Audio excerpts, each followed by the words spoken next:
excited here to be joined with Sterling Parker, who is a student athlete up on the CU volleyball team. And she is going to take us through what it's like to be a college athlete and just a little bit about herself. And I guess we'll just go ahead and get started. So Sterling, thanks for joining us. And if you want to give a quick little background about where you're from and where you're at and all of that. Yeah, awesome.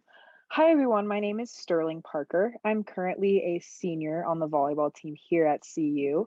I am originally from the Bay Area in California, which is Northern California, and I'm currently studying psychology with a minor in sports media and a minor in sociology.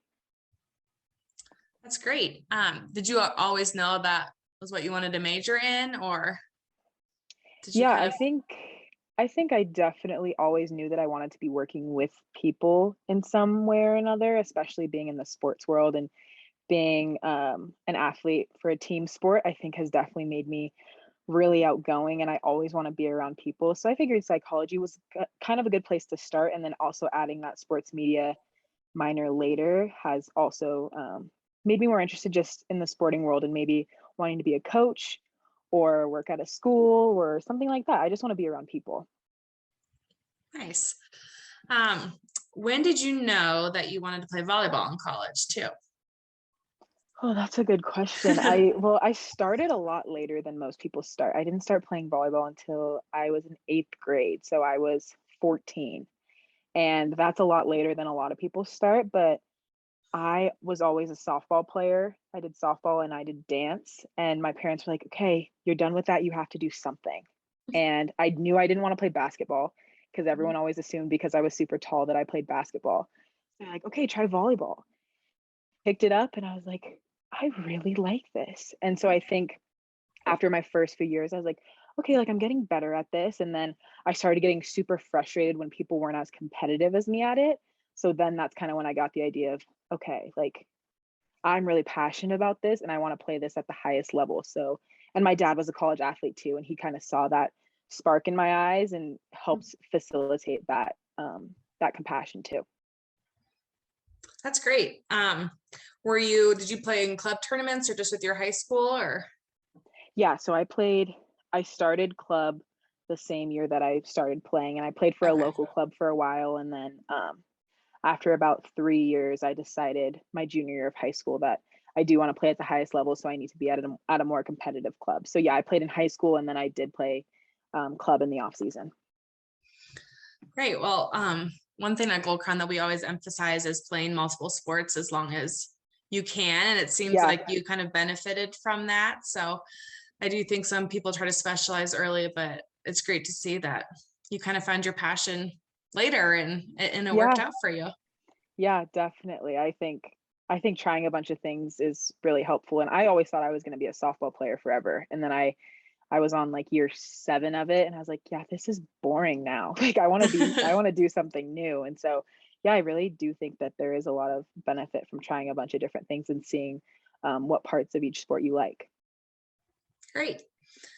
So shifting gears back to where you are now, if you want to walk us through what a typical day is for you. And I know sometimes there's off season, sometimes there's in season. So we'll start with in season in school. What does a typical day look like? Yeah, so in season here at CU, we practice after class. So we'll have our classes usually starting at 8 and ending somewhere around noon or 1. So from that period, we're grinding in the classroom. So we're constantly class all day, and then we'll usually have lunch in our athlete only cafeteria, and then we'll come to our facilities here. I will do my rehab, get treatment before practice, and we'll usually start practice around 2. We'll have film first at around 1:30, and so it'll go film for half an hour, practice for about 2 hours, and then we'll do a lift upstairs in the weight room, and that'll be another hour. So we usually get done at around 5 or 6-ish. Yeah, and then after that it's dinner, homework, sleep, and do it all again the next day. Does it ever get like boring, the routine, or is each day kind of different? Yeah, I think in season it's more exciting because a lot of the time it's just constant prepping for whatever team we're going to play that Friday and Sunday. So in season, I'd say it's definitely a little more exciting because you're constantly playing new people. So we always have a different game plan. Off season is kind of where it starts to get a little bit boring because we're just doing technical stuff and there's no games that we have to prepare for. Mm-hmm. Do you feel it's still important though to do all the technical prep work and everything? Oh, absolutely. I think our spring off season is like the most important time that we have, especially for our new people coming in, because that's when they can finally get that breakdown of skills and just looking at things from a different standpoint and like just getting more skill-based work and position-based work more than we get to have in season, because it's constantly like, okay, we got to prep for this next opponent rather than, okay, let's focus on things that I can get better at. It's a lot more focused on your individual skills in the off season, which is cool. More self-motivated too, probably. Right. Oh, absolutely. Yeah, you really gotta want it. You really gotta want it in the off season. Yeah. Kind of, I guess, piggybacking on that, just mentally, what do you think it takes to be a student athlete, or how do you mentally prepare, I guess, for games and for the grind? Are there any tips you have or anything you want to share?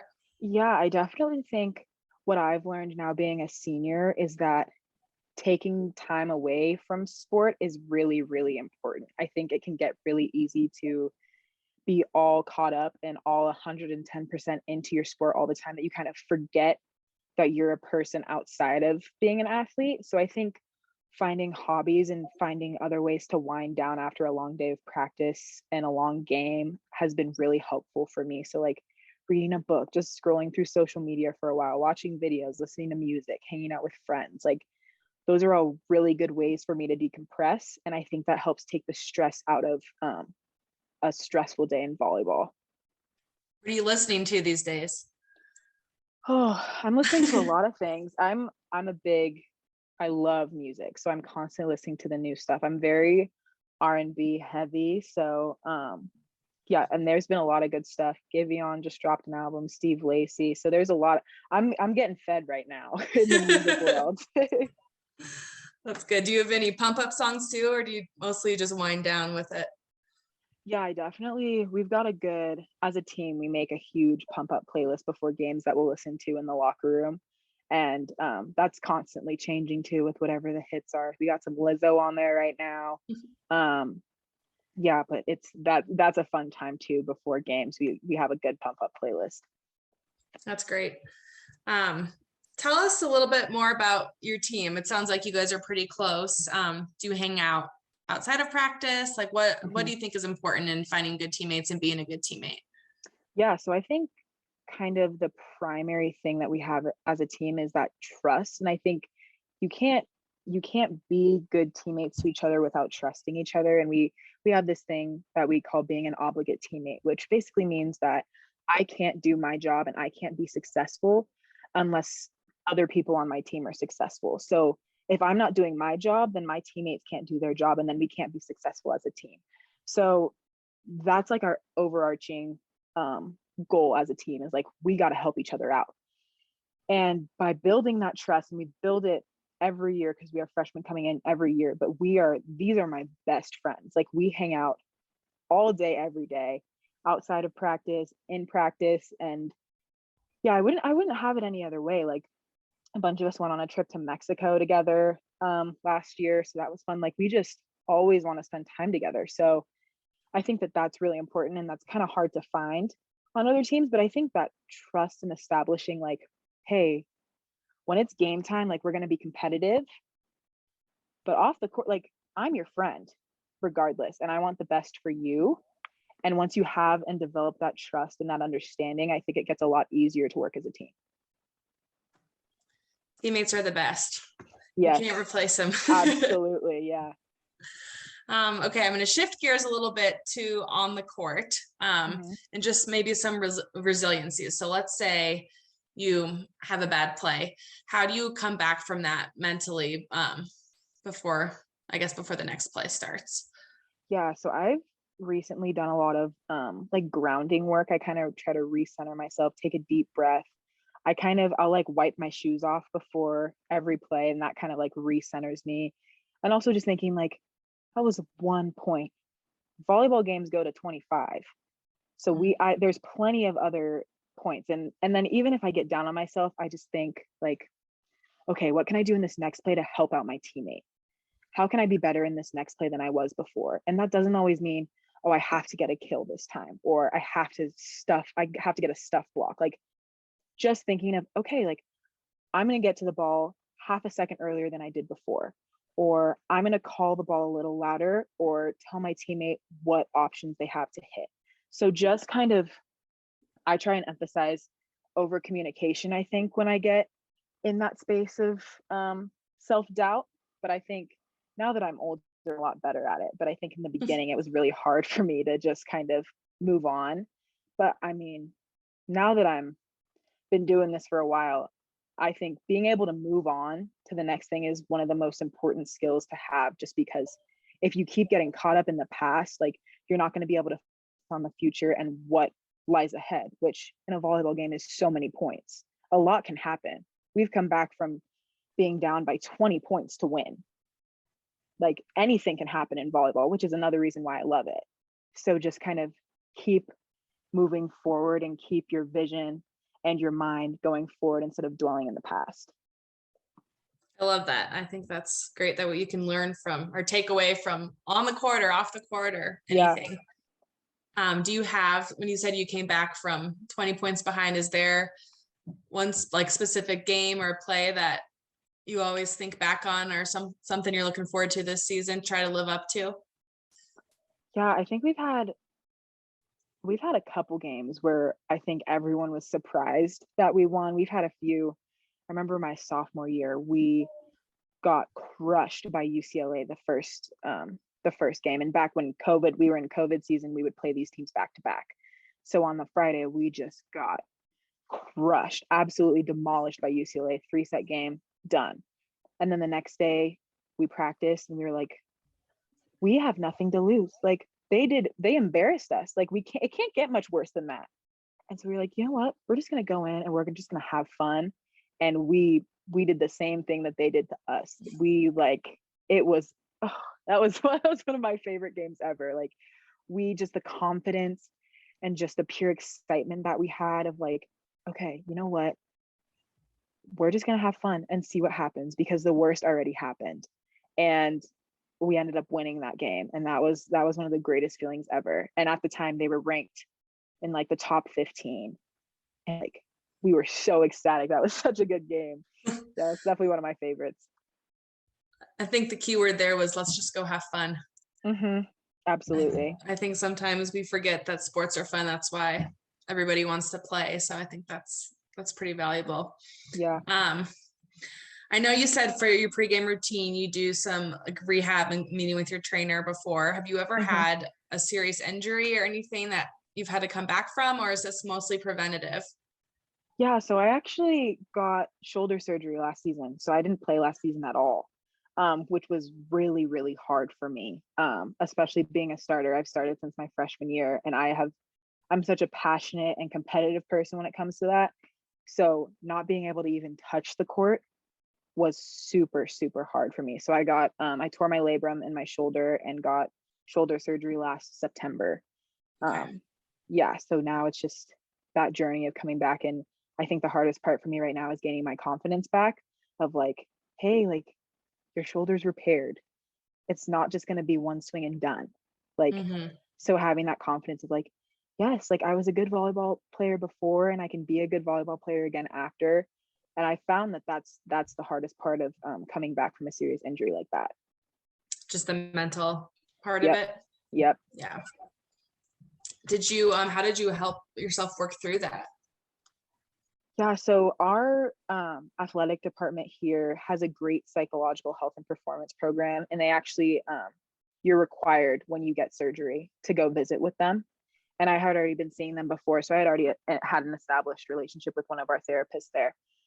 And that was kind of my journey all through last season. Was I would see her once a week and we'd sit down and we'd talk about like exactly what I was feeling and how I was like, I feel left out. I don't feel good enough. Like, I don't know if I'm going to be able to come back from this. Like, how do I continue to be happy going to practice and sitting on the sideline? And like, how can I find ways to feel fulfilled still without volleyball? So I think a big thing that I took on was like, okay, if I can't be on the court, I'm going to be the best teammate off the court. Like, I'm going to coach these girls up. I'm going to cheer louder than anybody. So that was kind of my thing of, I'm just going to be the best teammate I can be, because I there's nothing I can do that is going to allow me to go back on that court, because I have to recover from this injury. So if I can just be the best teammate and be the most supportive person I can, that's going to help the team be better. I'm sure it did. Yeah, yeah. It was super fun, and I definitely learned a lot about myself and how kind of hard, how I could go through tough challenges mentally and overcome those. So I think I'm a lot mentally tougher than I was a year ago, just based solely on dealing with that injury. Do you think it's that sports is pretty equal physical, mental? Oh, absolutely. I think it's even more mental than physical, because anybody can squat, or anybody can do a hang clean, anybody can jump, but not everyone can sit through 3 hours of a volleyball match. And not everyone can sit on the sideline and still keep a smile on their face when they know they're not going to touch the court. So I think that mental toughness is ultimately, I think a lot of coaches now are definitely looking for that. Like, who's going to be able to weather the storm at the end of the day? If you get a season ending injury, are you going to be able to come back from that? Are you still going to be able to be a good teammate? Are you still going to be a good addition to the team, even though you can't play? So I think that I've learned that sports is way more mental than physical. It definitely is. I think sometimes you don't know that until you experience it. Absolutely. Yeah, absolutely. Yeah. Well, more power to you for, coming out of that injury and doing the training you need to do mentally and physically. And Thank you. hopefully it pays off this season. I Oh think it yeah, I'm will. excited about it. I'm excited about it. Cool. Well, I think the last preparation question I want to talk about is just like your diet and water intake and all of that. Like, is there, what do you try to eat? What do you try to avoid being an athlete? Yeah, so I think nutrition is also incredibly important, especially playing at this level, because we put our bodies through so much every day. So making sure that we fuel properly and we're getting enough water is super important. So here at CU, we have nutritionists that we meet with once a semester, and they kind of help us, especially if people are struggling of like, oh, I'm not getting enough protein, or I'm not getting enough carbs, or what's a good carb, what's a bad carb. So we meet with them once a semester, which is really helpful. And they kind of take us through, okay, like, these are some meal ideas that you can do. Here's how to get more protein. Here are things that you can do to have more energy if you're feeling more sluggish. So meeting with them has been super helpful for me. And I also think, as far as like in terms of what I do and don't eat, I'm very like high protein. Most of my meals have a veggie, a protein, and a carb. I try to do that as much as possible, but also like, I've also realized that like restricting myself from having things that I want isn't helpful to me at all. So like, if it's a Friday night and I'm like, I want ice cream, I'm going to go get the ice cream. I'm not going to say, oh no, you can't, because that's going to ruin how much work you put in during the week. I think that that's a huge myth. And I think that a lot of athletes get caught up in that of like, oh, I'm not going to perform my best if I have this, or I shouldn't allow myself to have this because it's not good for me. So I take the approach very much of like, if my body's craving something and if I want something, I'm not going to restrict myself from that. I'm going to let my body have what it wants, and it's not going to ruin my workout from the day before, or it's not going to ruin my performance for the next day. So yeah, I think that that's really important, especially coming in to like collegiate athletics, because I think there is such a stigma around, you have to eat a certain amount of something, or you can only eat these things and you can't eat any of these things. And I think that can contribute to a lot of unhealthy body image and like disordered eating. So I have gotten to a place where I'm like, well, if I want fries, like, having fries one night is not going to kill me. Yeah, So all about balance, right? right, absolutely. Like, yeah, if I'm eating McDonald's every day, that's going to poorly affect my health and nutrition. But like, yeah, it's not going to kill you. So I think keeping that in mind too, of like, everything in moderation, having balance is important, and allowing your body things that it wants is important too. I think that's good. Okay, just to wrap up, I guess, do you know what your plans are post-college yet, or do you have any goals you're looking to do? Yeah, so I think for me right now, my plan, because I have 2 extra years of eligibility from having a COVID year and from redshirting last season.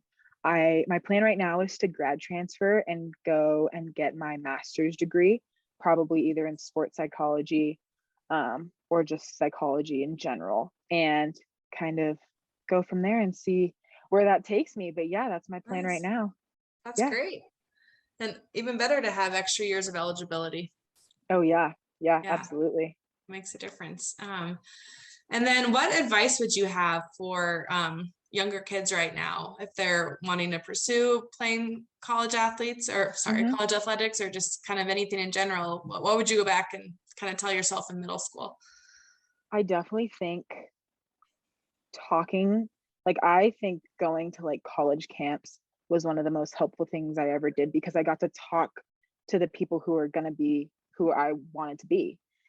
So, going we host a bunch of volleyball camps here, but, talk to your coaches, talk to the girls who you wanna be, because more often than not, I'm 1,000% willing to answer any questions for anybody who's thinking they wanna be in collegiate athletics because it's not for everyone.